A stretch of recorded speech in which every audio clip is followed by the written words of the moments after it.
سیدنا صدیق اکبر نے بھی یہی وصیت کی تھی کہ میرا جنازہ پڑھ کے پھر حضور کے سامنے لے جانا اور سلام عرض کرنا۔ حضرت انس سے بھی روایت، حضرت علی سے بھی روایت ہے، حضرت صدیق اکبر کی وصیت تھی حضور کے پاس لے جانا اور حضور سے اجازت مانگنا، اجازت مل جائے تو قدموں میں دفن کر دینا ورنہ جنت البقیع میں۔ تو حضرت علی المرتضیٰ اور حضرت انس روایت کرتے ہیں کہ ایسا ہی ہوا کہ ہم نے جنازہ اٹھایا، پڑھا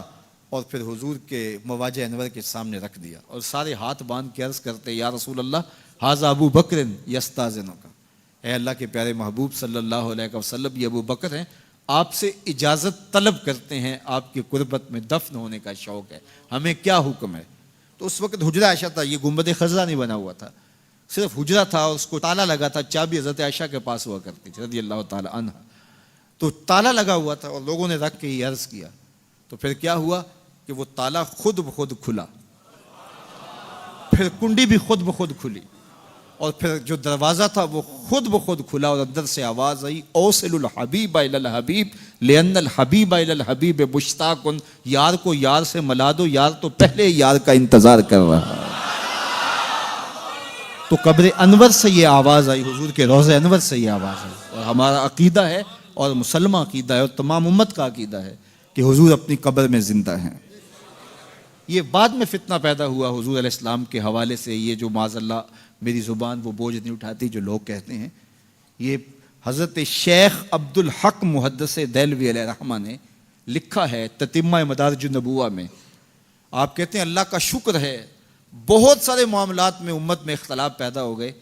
لیکن اللہ کا شکر ہے کہ اس معاملے میں تو کوئی اختلاف نہیں کہ حضور اپنی قبر انور میں زندہ ہیں۔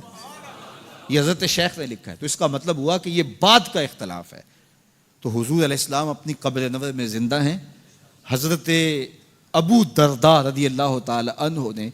جب آقا کریم نے درود و سلام کی ترغیب دی تو کہا حضور جب آپ انتقال کر چکے ہوں گے تو کیا ہم اس وقت بھی آپ پہ درود پڑھیں؟ تو حضرت ابو درداء نے جب حضور سے پوچھا، ابن ماجہ کی روایت ہے، تو کہا حضور جب آپ وصال کر چکے ہوں گے تو درود و سلام اس وقت بھی جاری رکھیں؟ تو آقا کریم علیہ السلام نے ارشاد فرمایا انما حرم علی الارض ان تاکل اجساد الانبیاء فنبی اللہ حی یرزق، فرمایا ہاں بعد میں بھی میرے پر درود جاری رکھنا، اللہ نے مٹی پہ حرام کر دیا ہے کہ وہ نبیوں کے جسم کو کھائے، نبی قبروں میں زندہ ہوتے ہیں ان کو رزق دیا جاتا ہے۔ میرے حضور نے کہا نا ارسلت الی الخلق کافہ، میں تمام مخلوق کا رسول بنا کے بھیجا ہوں، تمام مخلوق کا، صرف انسانوں کا نہیں، تمام مخلوق، ارسلت الی الخلق کافہ، تمام مخلوقات کا رسول ہو۔ تو حضور مٹی کے بھی رسول ہیں، تو کیا مٹی اپنے رسول کو کھا جائے گی؟ یہ کیسے ہو سکتا ہے؟